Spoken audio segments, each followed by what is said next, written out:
Hello guys, welcome back to my channel Mousumi Mukherjee. কেমন আছো তোমরা? সবাই নিশ্চয়ই ভালো আছো। প্রচুর তো ঠান্ডা পড়েছে, তাই ঠান্ডাতে কিন্তু সবাই ভালোভাবে প্রোটেকশন নিয়ে থেকো। তো যাই হোক, আজকে আমি একটা তোমাদের সাথে রেসিপি শেয়ার করব। সেটা মানে লাউ চিংড়ি, বাঙালিদের খুব প্রিয়, আমার তো ভীষণ ভালো লাগে। বাট লাউটাকে একটা তরকারি মতোভাবে যেরকমভাবে চিংড়ি বানায়, আমি আজকে একটু অন্যভাবে বানাবো। লাউটাকে গ্রেট করে নিয়ে তারপর সেইভাবে বানাবো। অ্যাকচুয়ালি এটা লাউ ভর্তা বা যেটাই বলতে পারো, মানে এইরকমভাবে লাউ চিংড়ি বানালেও কিন্তু বেশ ভালোই লাগে। তো তোমাদের সাথে শেয়ার করবো। এটা হচ্ছে আমার নতুন রুম, তোমাদেরকে দেখানোই হয়নি। নতুন রুমটা কয়েকদিন আগে যে রুমের যে প্রবলেমটা চলছিল, এখন সলভ হয়ে গেছে। তো যাই হোক, চলো এবার চটপট রেসিপিটা আমরা দেখে নিই। লাউ চিংড়ি নিতে গেলে লাউ, চিংড়ি, ধনেপাতা, আদা একটু গ্রেট করে নেব, একটু জিরে গুঁড়ো, গরম মশলা, একটু চিনি, সর্ষের তেল, রিফাইন তেল, একটু হলুদ, নুন, এইগুলো সমস্ত নিয়ে নেব। আর সাথে তো চিংড়ি অবশ্যই থাকবে। তো ফার্স্টে আমরা চিংড়িটাকে ভালোভাবে ধুয়ে নিয়ে তার মধ্যে একটু নুন হলুদ অল্প পরিমাণ দিয়ে ভালোভাবে সেটাকে মিক্স করে নেব। মিক্স করে তারপর তেল গরম হলে তারপর সেইগুলোকে এক এক করে চিংড়িগুলোকে সবগুলোকে ফ্রাই করে নেব। চলো দেখে নিই চটপট করে।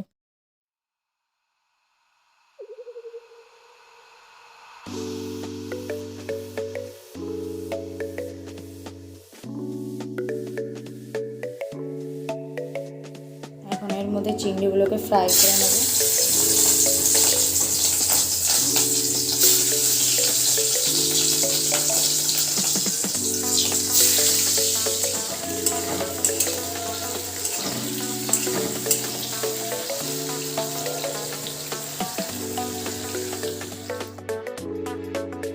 এখন দেখতেই পাচ্ছ পুরোটা এইভাবে সমস্ত চিংড়িগুলোকে ফ্রাই করে নেব। আর তারপর যে লাউগুলো এইভাবে কেটে ধুয়ে রেখেছি, সেইগুলোকে এইভাবে আস্তে আস্তে গ্রেট করে নেব, এই মেশিনটা দিয়ে পেস্ট করে নেব। এটা তোমার লাউ তরকারিভাবে সেইভাবে হয়, আমি একটু অন্যভাবে আজকে বানাচ্ছি। তো তোমরা এই রেসিপিটা একটু দেখতে পারো ট্রাই করে কেমন হচ্ছে। গরম ভাতের সাথে কিন্তু বেশ ভালোই লাগে। তারপর দেখতেই পাচ্ছ পুরোটা গ্রেট হয়ে গেছে। এরপর কড়াইয়ের মধ্যে একটু তেল দেব, গোটা গরম মশলা থাকলে এটাও দিতে পারো, পাঁচফোড়ন দিতে পারো, আর তেজপাতা, কাঁচা লঙ্কা, একটু আদা পেস্ট, সমস্ত কিছু দিয়ে একটু ফ্রাই করে নেবে। দেন এই সমস্ত যেটা গ্রেট করে রেখেছি লাউটাকে, তারপর সেই লাউটাকে কড়াইয়ের মধ্যে দিয়ে দিবে। তার মধ্যে অল্প একটু জিরের পরিমাণ, মানে জিরে গুঁড়ো, অল্প একটু হলুদ, নুন, একটু চিনি, এইভাবে দিয়ে পুরোটাকে মিক্স করে নিতে থাকবে।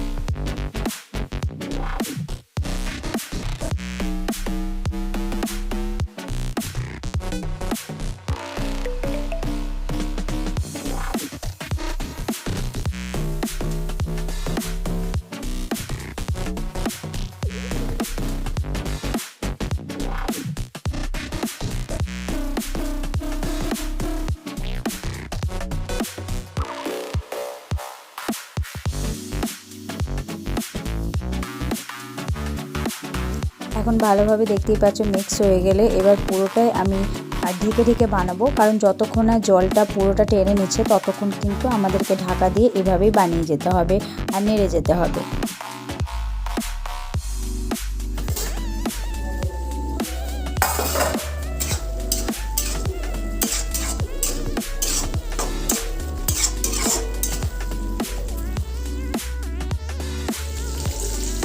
এখন দেখতেই পাচ্ছ জল একদমই টেনে নিয়েছে।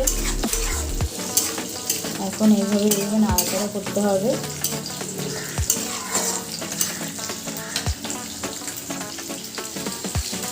এখন দেখতেই পাচ্ছ কালারটা অনেকটা চেঞ্জ হয়ে গেছে। এর মধ্যে এখন এই চিংড়িগুলোকে দিয়ে দেবো, আর একটু দিয়ে দেবো অল্প পরিমাণ ধনেপাতা, পুরোটা দিয়ে এরপর ভালোভাবে আবার নাড়তে থাকবো, একটু ফ্রাই করে নিতে থাকবো যতক্ষণ না আরও একটু কালারটা হালকা একটু ব্রাউন ব্রাউন হচ্ছে ততক্ষণ।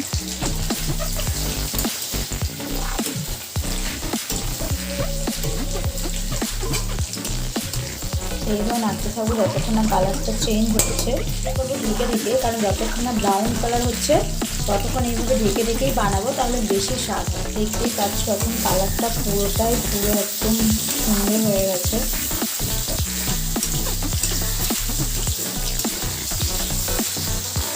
কালারটা আগের থেকে অনেকটা চেঞ্জ। ঠিক নামাবার একটু আগে দিয়ে দেবো একটু পরিমাণ গরম মশলা, তাতে টেস্টটা আরও বেশি সুন্দর হবে।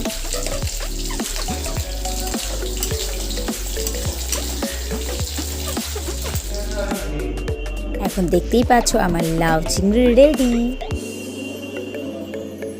তো আজকে এটাই ছিল আমার রেসিপি লাউ চিংড়ি। তো আমি এটা প্রায় বানাই, তো তোমাদের সাথেও এটা শেয়ার করলাম। আর কেমন লাগলো বানিয়ে কিন্তু অবশ্যই জানাবে, ভালো খারাপ যেটাই হোক না কেন অবশ্যই কমেন্ট করবে।